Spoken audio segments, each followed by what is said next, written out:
Saudara yang kekasih, tema kita hari ini adalah nilai sejati. Ulangi apa? Karena banyak kita masuk gereja, keluar gereja, tetap nggak menganut nilai sejati.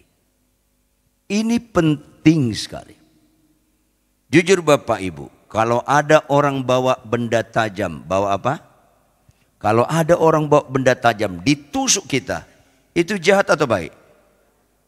Kalau Anda bilang jahat, Anda sulit mengenal Tuhan. Itu nggak rela muka lo. Kalau ada orang bawa benda tajam ditusuk kita karena dia merampok, itu jahat. Tapi nggak selamanya orang bawa benda tajam ditusuk kita itu jahat. Nah ini penting sekali. Kalau ada orang bawa benda tajam namanya dokter, nyambung nggak? Anda sukanya disuntik dengan jarum tumpul atau tajam? Kalau tumpul nyiksa loh. Begitu disuntik sakit nggak? Ada nggak alasan kita maki-maki dokter? Malah apa yang kita bilang? Terima kasih dok. Keluar lagi dompet kita kasih lagi dia. Katakan amin. Katakan amin. Ayolah. Bapak-bapak lihat saya. Bagaimanapun kekurangan istrimu, Tuhan itu baik. Jangan niat cerai apalagi buka cabang. Nggak usah ketawa, bertobat aja lah. Bagaimanapun suamimu, ibu-ibu, jangan pernah bandingkan suamimu dengan suami orang. Itu kesurupan. Apalagi kau bandingkan suamimu dengan pacarmu sebelumnya.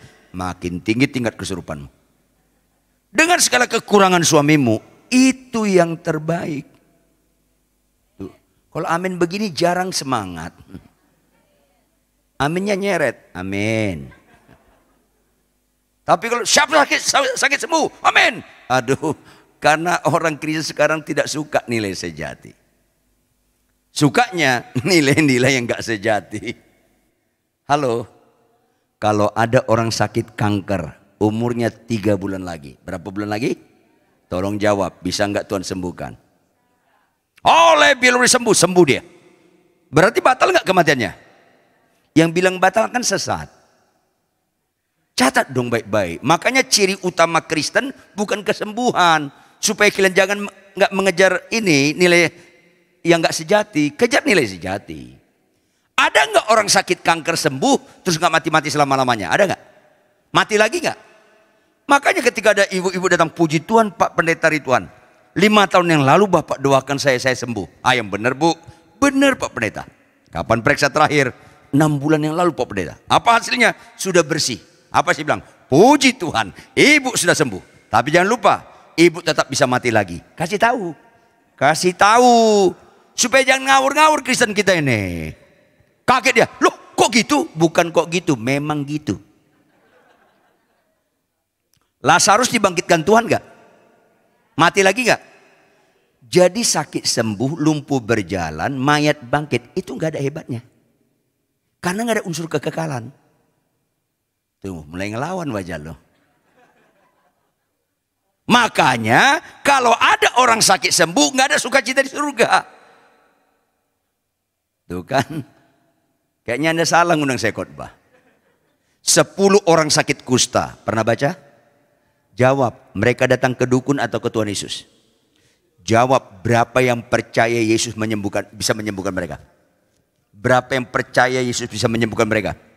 Semua. Catat dong, semua. Makanya percaya Yesus penyembuhku itu hanya dangkal. Dangkal. Semua percaya Yesus menyembuhkan. Makanya mereka datang ke Tuhan Yesus. Mereka datang ke Tuhan Yesus karena mereka percaya. Jawab, berapa yang sembuh? Semua sembuh. Berapa yang menyenangkan Tuhan? Catatlah. Khotbah kayak gini kurang populer, tapi inilah khotbah. Cuma satu yang menyenangkan Tuhan. Karena Tuhan tidak pernah meletakkan sukacitanya di kesembuhan. Karena kesembuhan nggak bersifat kekal. Yang 9 lagi sembuh gak? Tuhan sukacita gak? Sedih Tuhan. Dengan pertanyaan retorisnya kepada Petrus dan kawan-kawan. Bukankah semuanya telah sembuh? Itu bagian pemuritan kepada murid-murid supaya tahu bahwa kesembuhan bukan ciri utama Kristen. Bukankah semuanya benar? Nganggu-nganggu, bre. Kemana yang 9 lagi? Kata Tuhan kemana? Bukan Tuhan nggak tahu. Supaya murid-muridnya tahu kesembuhan bukan ciri utama Kristen. Pertobatan ciri utama Kristen. Makanya jika satu orang saja bertobat, maka seisi surga bersorak-sorai. Menyenangkan Tuhanlah kita. Kalau Anda menyembah gemetar-gemetar, tapi Anda pulang istri Anda gemetar sama Anda, itu kan main-main. Ayolah, orang bisa kita bohongi, Tuhan gak bisa kita bohongi loh. Ada singer saya menyembah gemetar-gemetar, pulang ibadah saya ketemu, naik motor bisa lawan arah. Orang lain gemetar sama dia. Ini kan keserupan. Halo, kalau di gereja menyembahlah sungguh-sungguh. Tapi menyembah itu nggak ada artinya kalau nggak didasari pelaku firman. Akhirnya kita hanya performance atau entertain. Nilai sejati ini penting sekali. Yuk kita buka ayat firman Tuhan. Yohanes 3 ayat 16.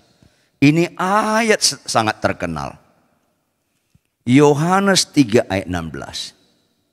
Kalau sudah dapat, saya ajak kita sama-sama membacanya. Yohanes 3 ayat 16. 1, 2, ya.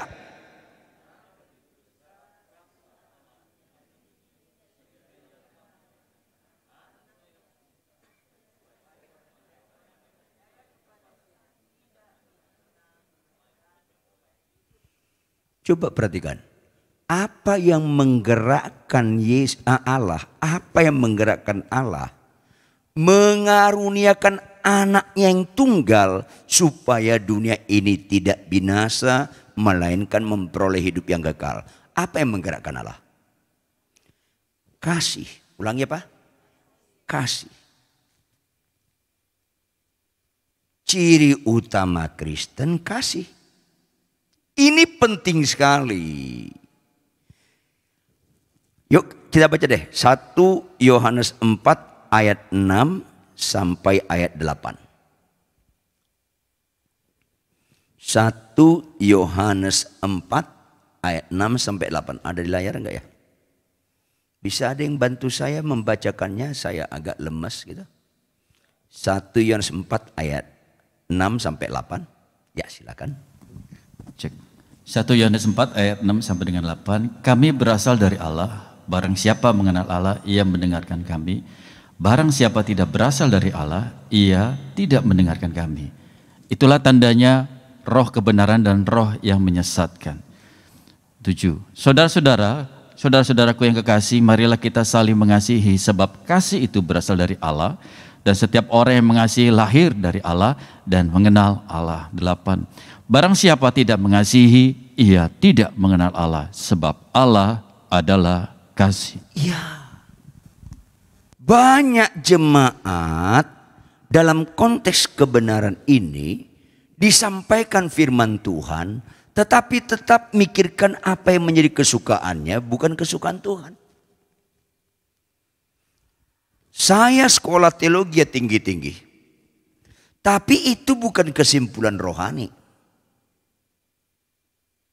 Kalau saya sekolah teologi tinggi-tinggi, tapi saya hianati perkawinan saya, nol. Saya tidak mengenal Allah. Ini penting sekali. Saya tidak mengenal Allah. Saya penyembahan, mendoakan orang sakit sembuh, banyak mujizat, bernubuat, gak ada kasih, gak mengenal Allah. Ini penting sekali. Maka ciri utama Kristen itu kasih. Ini penting sekali. Tegas sekali. Banyak orang masuk gereja, keluar gereja, tetap pulang gak pelaku firman. Makanya dikatakan dalam 1 Yohanes, itu cukup jelas loh. Sederhana ayatnya, tapi cukup jelas. Saudara-saudaraku yang kekasih, marilah kita saling mengasihi. Sebab kasih itu berasal dari Allah. Dan setiap orang yang mengasihi lahir dari Allah dan mengenal Allah. Lahir dari Allah dan mengenal Allah. Kalau saya doktor teologi, saya ceraikan istri saya karena lihat dia cerewet terus. Apakah saya mengenal Allah? Enggak mengenal Allah saya. Teori bisa. Prakteknya enggak. Makanya tegas sekali ayat 8.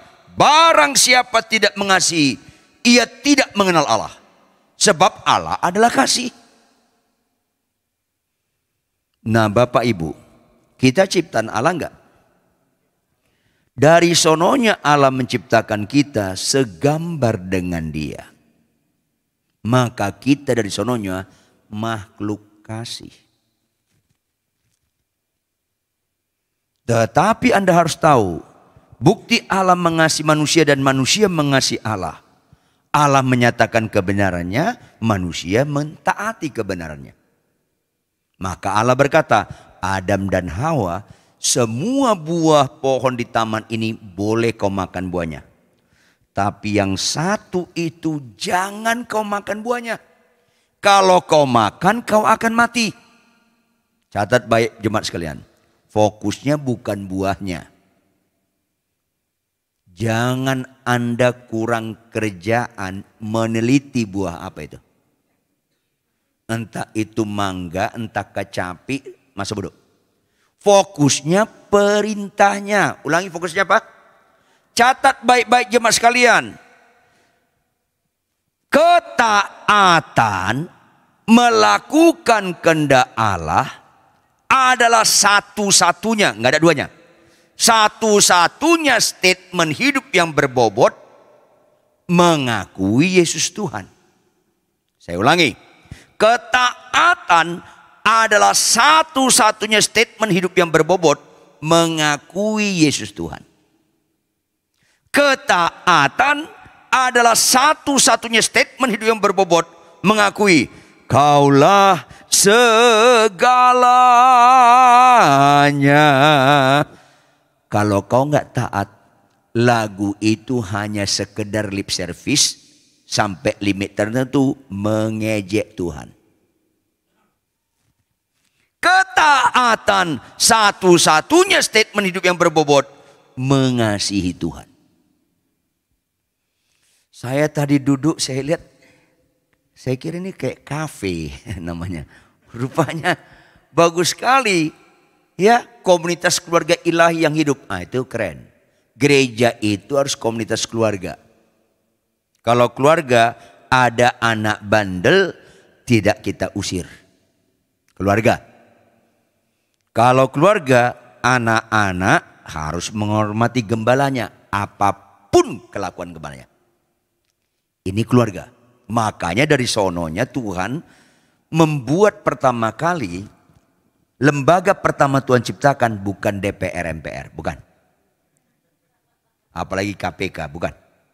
Lembaga pertama Tuhan ciptakan lembaga keluarga. Dimulai perkawinan Adam dan Hawa. Dilanjutkan keluarga Abraham. Keluarga. Lanjutkan Natal keluarga Yusuf dan Maria. Keluarga. Ini penting. Nah berikutnya. Dinamis dan dewasa dalam iman dan kasih. Saya tertarik sekali ini baca ini. Iman dewasa lihat dikasih. Yuk kita buka 1 Korintus 13 ayat 1 sampai 3.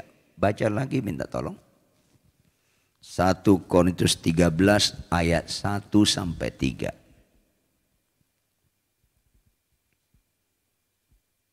Ya. 1 Korintus 13 ayat 1 sampai dengan 3. Demikian firman Tuhan. Sekalipun aku dapat berkata-kata dengan semua bahasa manusia dan bahasa malaikat, tetapi jika aku tidak mempunyai kasih, aku sama dengan gong yang berkumandang dan canang yang gemerincing. Sekalipun aku mempunyai karunia untuk bernubuat dan aku mengetahui segala rahasia dan memiliki seluruh pengetahuan, dan sekalipun aku memiliki iman yang sempurna untuk memindahkan gunung, tetapi jika aku tidak mempunyai kasih, aku sama sekali tidak berguna. Dan sekalipun aku membagi-bagikan segala sesuatu yang ada padaku, bahkan menyerahkan tubuhku untuk dibakar, tetapi jika aku tidak mempunyai kasih, sedikit pun tidak ada faedahnya bagiku. Itu kalau kita lihat bahasa aslinya, itu tidak abu-abu. Tegas sekali. Kita hamba Tuhan rasanya diurapi kalau bernubuat terjadi. Saya ulangi, kalau Anda bernubuat terjadi, gereja juga memerlukan karunia nubuat. Tetapi kalau nggak ada kasih, nggak ada gunanya. Nggak ada gunanya. Bahkan nilai-nilai banyak orang Kristen, banyak kami para pendeta, yaitu karunia iman. Kalau saya berdoa memindahkan Gunung Semeru, pindah ke Gunung Sahari.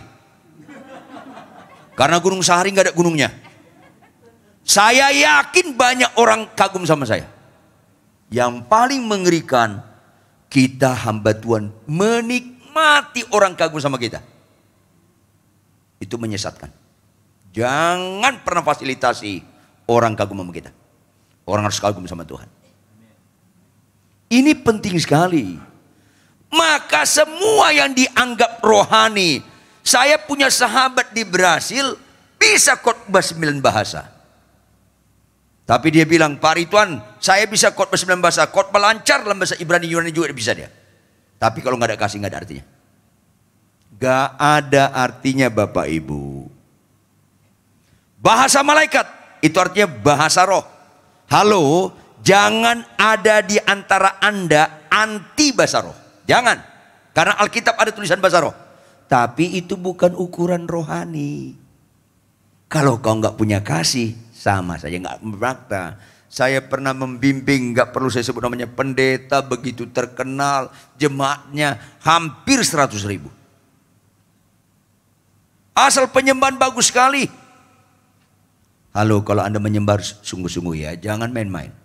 Tetapi jadi nggak bermakna ketika dia punya istri simpanan. Halo, sekali lagi, orang bisa kita bohongi, Tuhan nggak bisa kita bohongi. Ini penting sekali. Mengasihi. Apa sih mengasihi itu? Baca Yohanes 14 ayat 15. Yohanes 14 ayat 15. Saya berharap Bapak Ibu jemaat sekalian hafal ayat ini sampai mati. Ini penting. Yohanes 14 ayat 15, jikalau kamu mengasihi aku, kamu akan menuruti segala perintahku. Yes. Tidak ada kerohanian yang lebih baik selain mengasihi Tuhan. Gak ada. Gak ada. Gak ada. Saya pernah jadi ketua sinode, saya pernah pelayan ke sana kemari.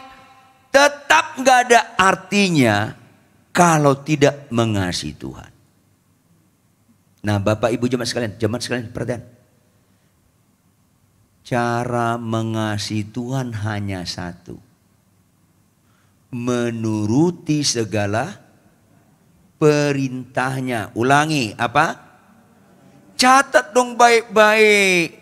Alkitab kita dibagi banyak bagian tergantung dari aspek mana Anda butuhkan. Tetapi secara etika praktis sehari-hari Alkitab kita dibagi 2 bagian. Dibagi berapa? 2 bagian. Apa itu? Jangan terlalu keras, salah. Apa itu? Perintah dan janji. Contoh.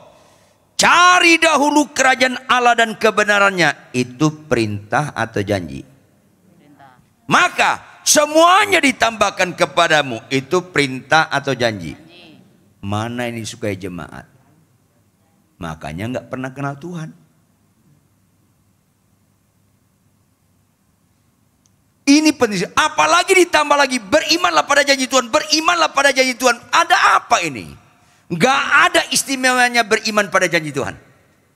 Beriman pada perintah Tuhan. Halo. Perhatikan baik-baik. Siapa disebut Bapak beriman?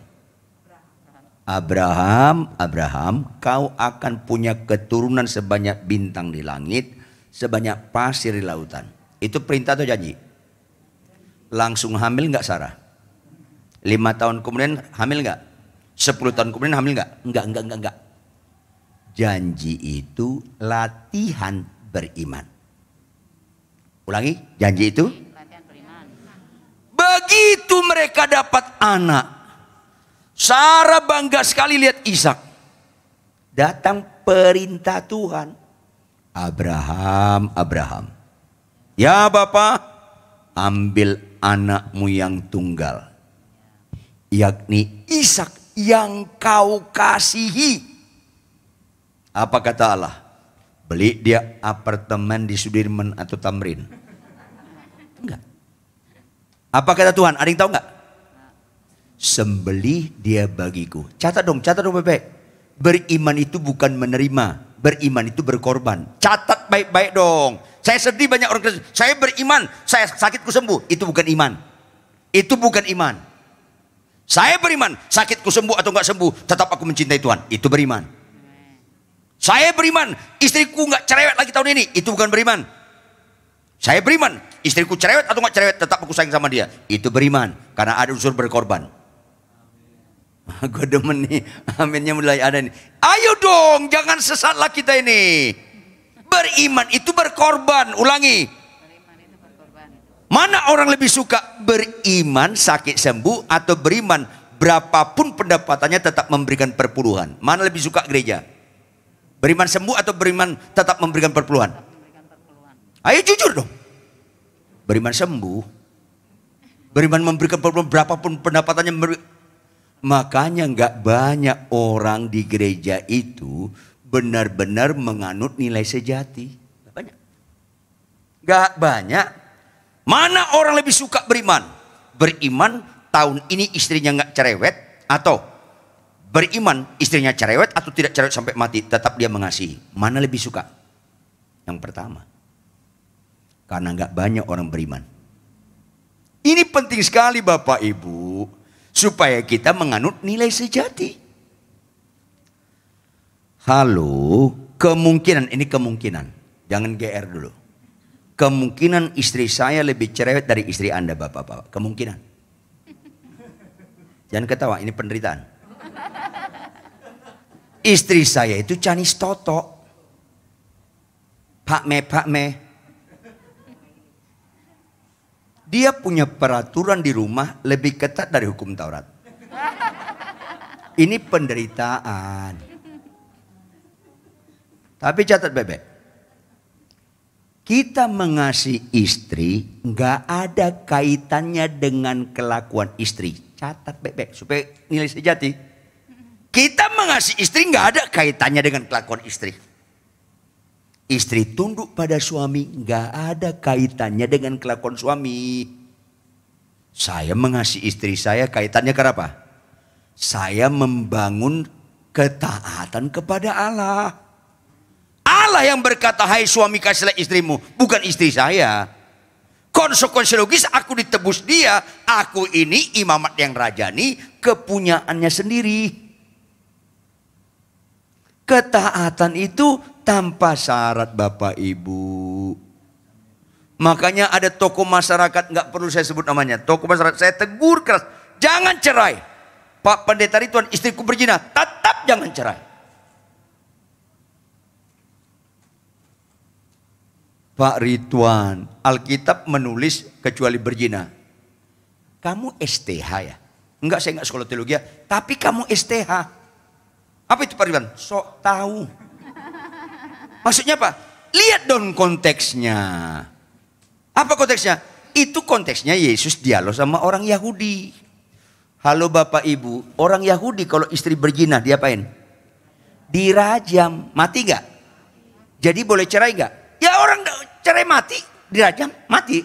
Boleh menikah lagi gak? Boleh, udah menikah. Udah apa? Udah mati. Itu konteks Yahudi. Saya tanya dia, istrimu sudah dirajam atau belum? Ayo dong. Jangan ngutip ayat-ayat seenaknya. Istrimu enggak dong Pak. Kalau gitu jangan cerai. Sana cerai karena sudah dirajam, udah mati. Itu konteks dengan Yahudi.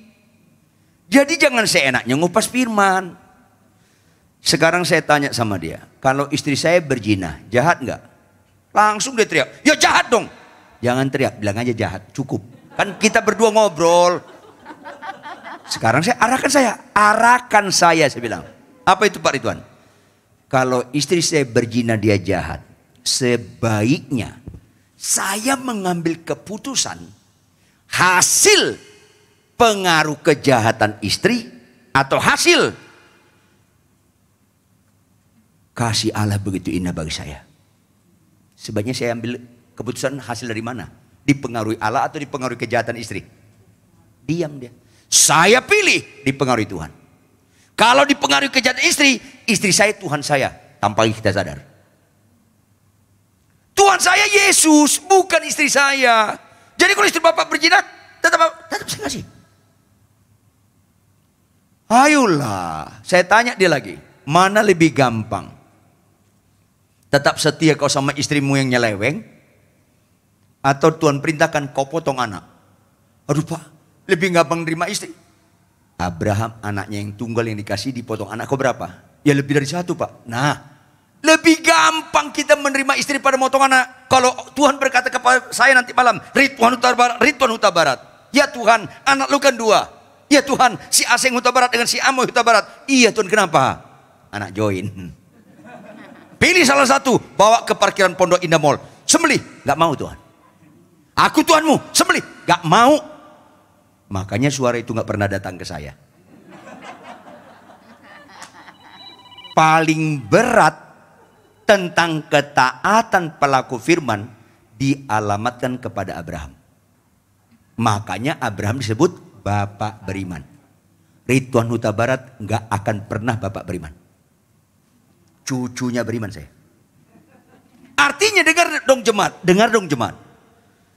Perintah Tuhan kepada Anda dan saya gak ada apa-apanya dibandingkan Abraham. Ini penting, makanya pelaku firman itu tanpa syarat. Mulai dengan yang kecil, dengar baik-baik. Capek gak capek, ngantuk gak ngantuk, sehat kurang sehat, konflik tidak konflik dalam rumah tangga. Bangun pagi lo baca Alkitab. Itu dulu. Saya sedih orang Islam sembahyang subuh, orang Kristen ngorok semuanya, ngorok. Makin keras azannya, makin keras ngoroknya nih orang. Tapi nyanyinya terharu-terharu. Kau ku kagumi. Malaikat bilang ini terharu-terharu tapi kelakuannya mengharukan itu kan. Iya. Tolong tersinggung. Berarti belum mati rasa. Maksud saya supaya nilai sejati ini kita anut. Pelaku firman Tuhan.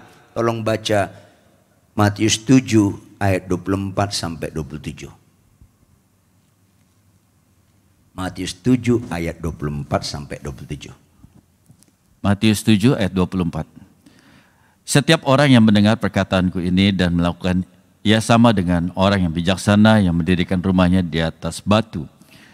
Kemudian turunlah hujan dan datanglah banjir, lalu angin melanda rumah itu. Tetapi rumah itu tidak rubuh sebab didirikan di atas batu. Tetapi setiap orang yang mendengar perkataanku ini dan tidak melakukannya, ia sama dengan orang yang bodoh yang mendirikan rumahnya di atas pasir. Kemudian turunlah hujan dan datanglah banjir, lalu angin melanda rumah itu sehingga rubuhlah rumah itu dan hebatlah kerusakannya.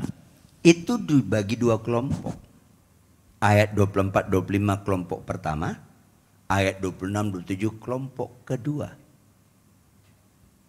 Di mana kesamaan 2 kelompok ini? Ada yang tahu nggak? Kesamaannya di mana? Catat baik-baik. Sama-sama mendengarkan firman.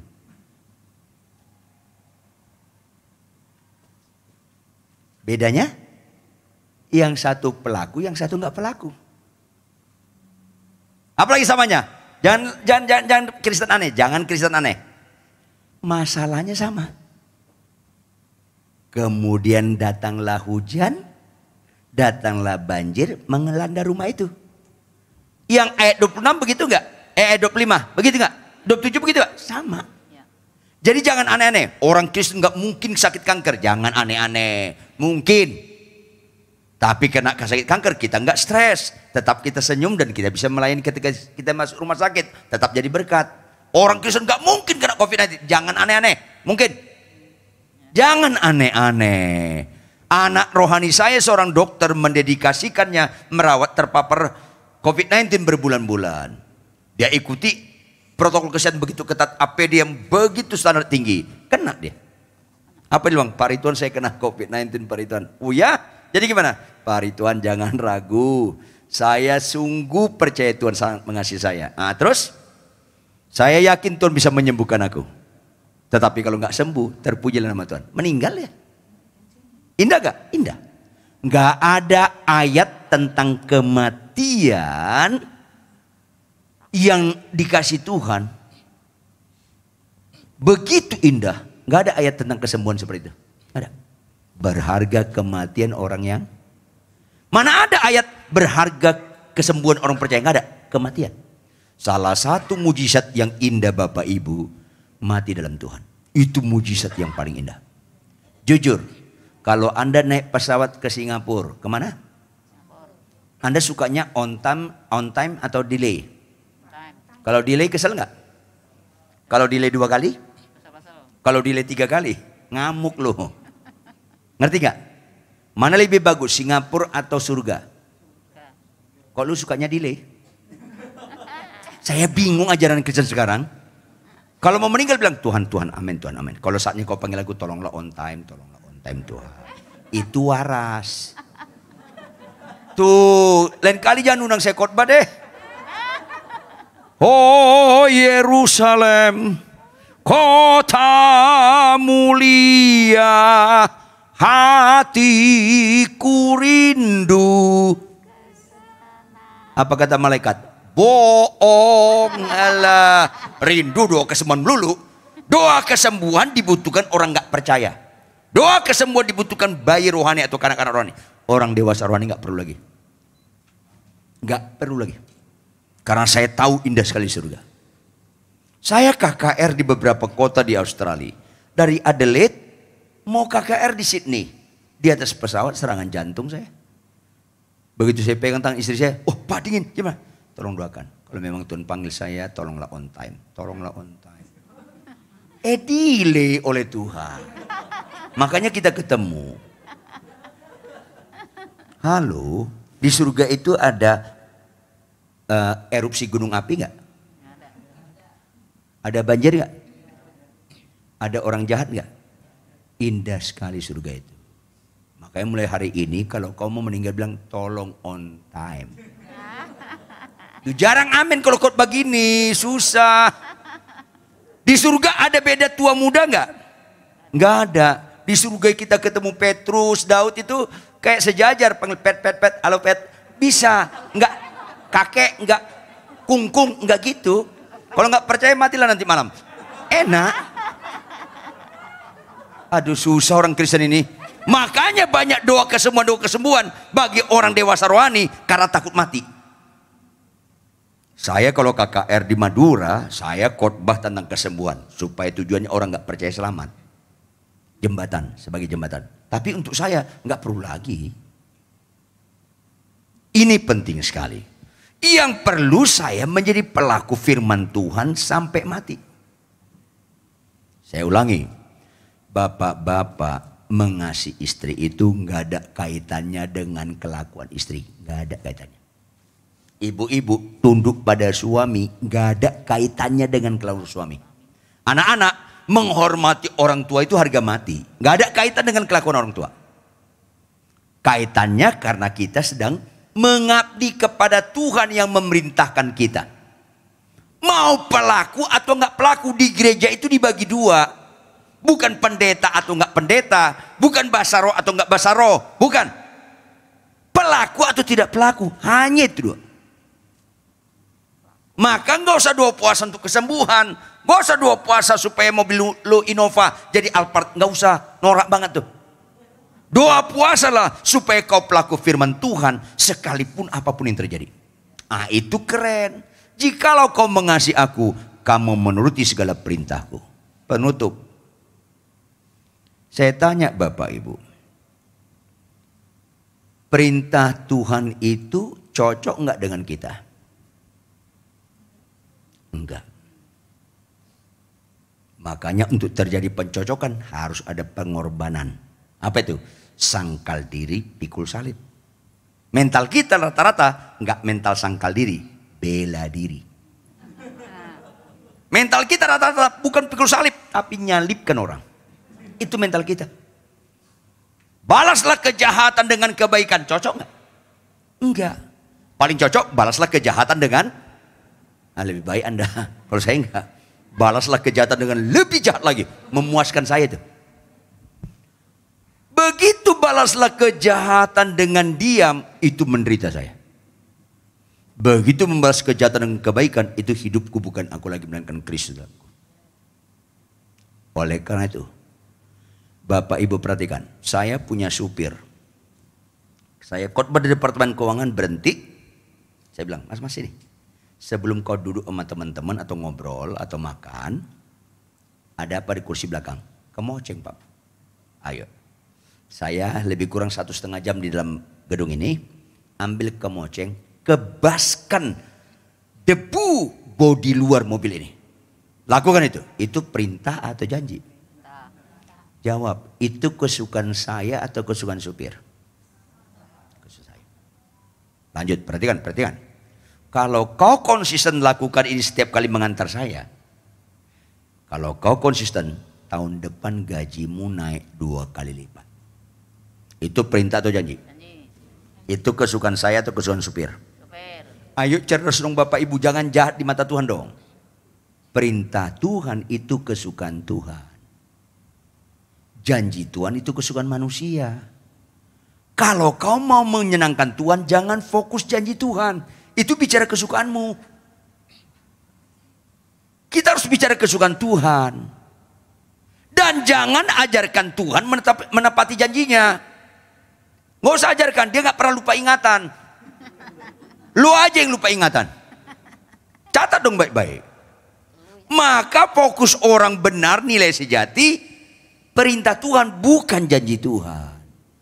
Saya sedih ada dengar khotbah, saya klaim janji Tuhan, saya klaim makin ngeri lagi nih.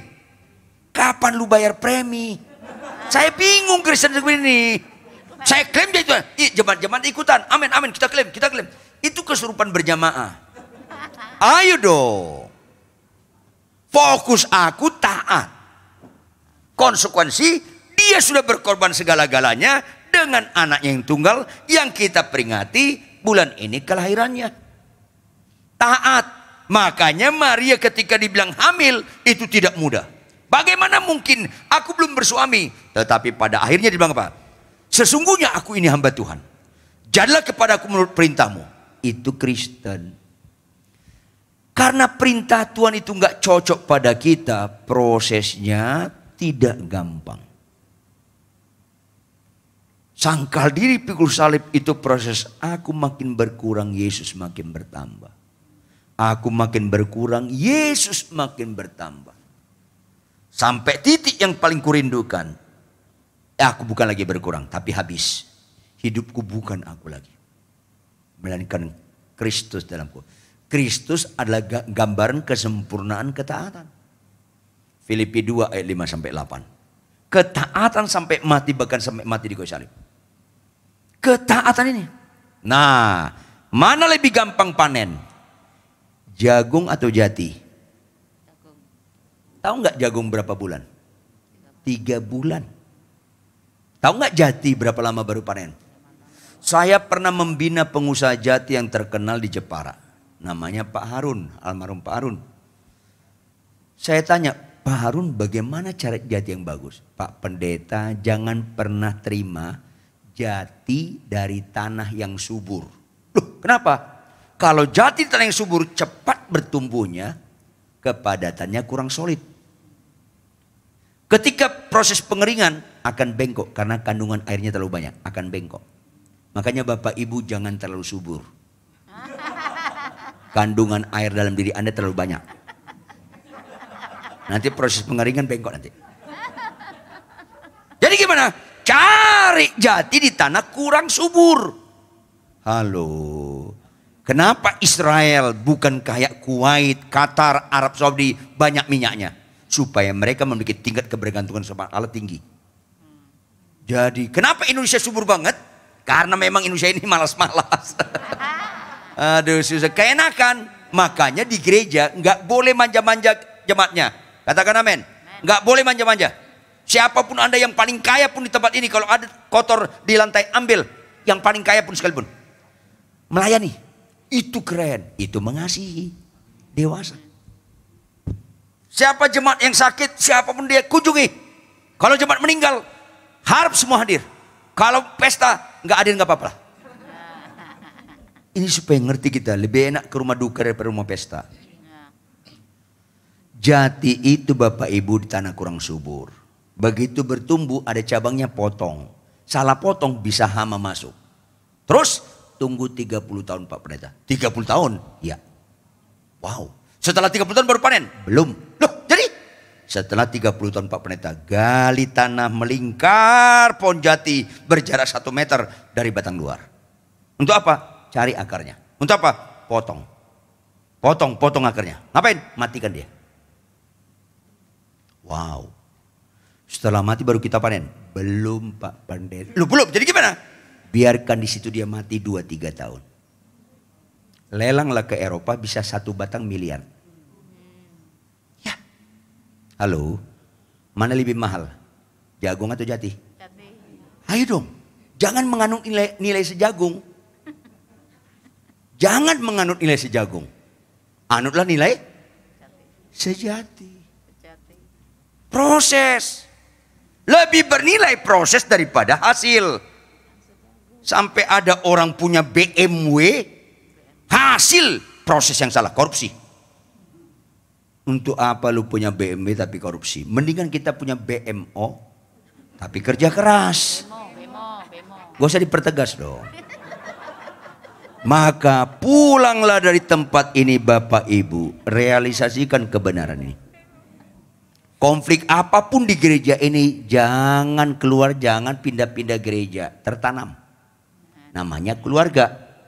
Dinamis dan dewasa. Dewasa itu enggak lagi mencari apa yang kudapatkan, tetapi apa yang kuberikan.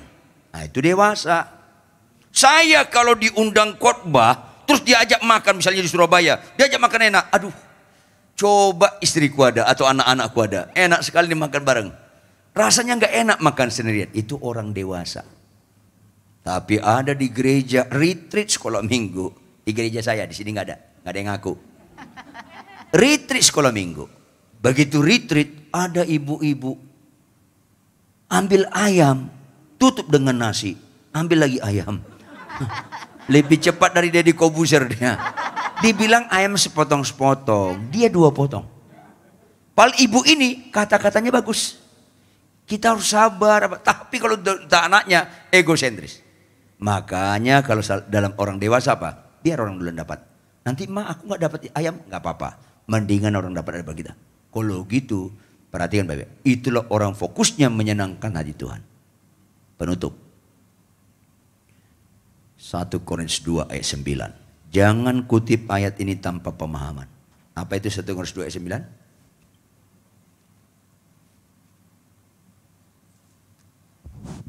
Apa yang? Ya.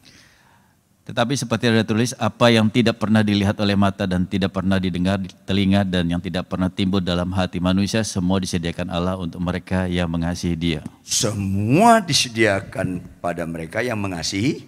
Kata kunci mengasihi Dia. Orang taat adalah orang mengasihi Tuhan. Orang mengasihi Tuhan nggak pernah mengejar berkat. Tetapi dikejar berkat.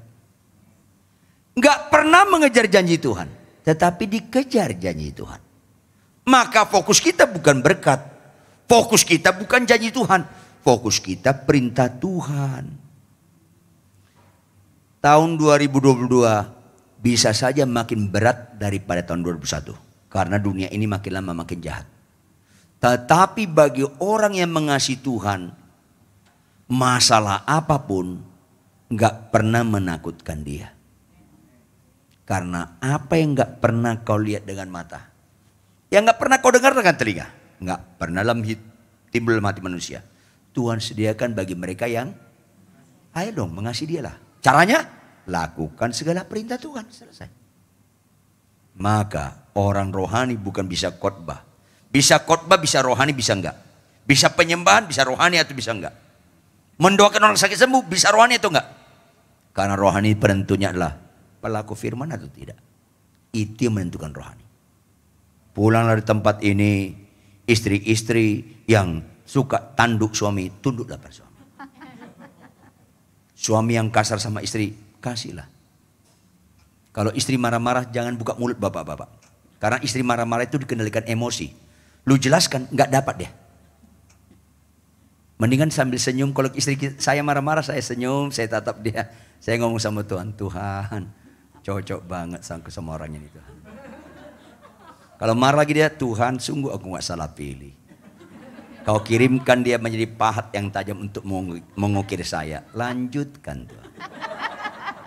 Kalau marah-marah lagi, saya tidak punya prinsip 2-3 kali sabar ada batasnya. Enggak, sabar buah roh enggak ada batasnya. Kecuali namanya sabar Simanjuntak.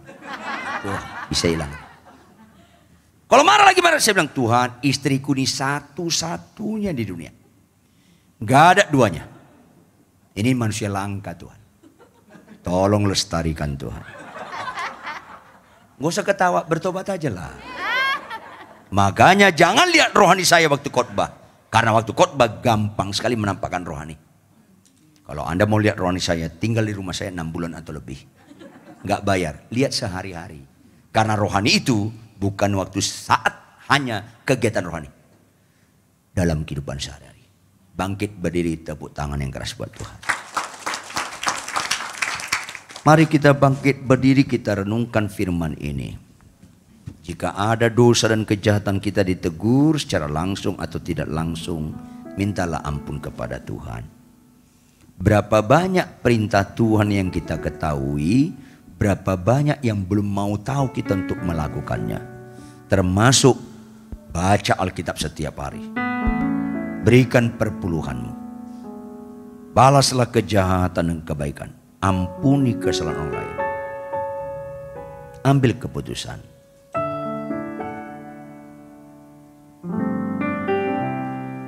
Selidiki aku, lihat hatiku, apakah ku sungguh mengasihimu, Yesus.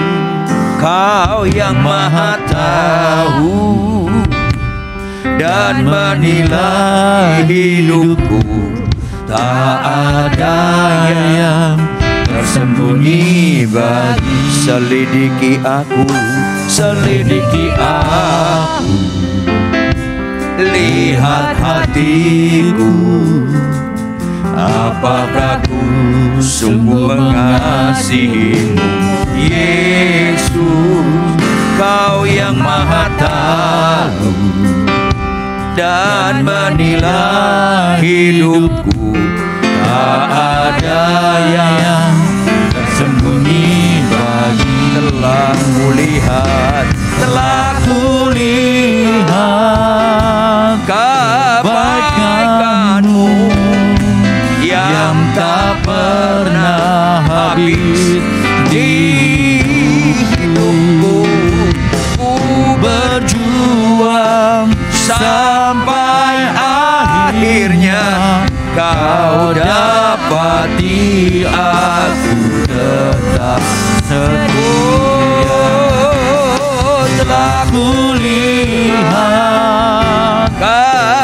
kebaikanmu yang tak pernah habis di hidupku. Ku berjuang sampai akhirnya kau dapati aku tetap setia. Kau dapati aku tetap setia. Kau dapati aku tetap setia.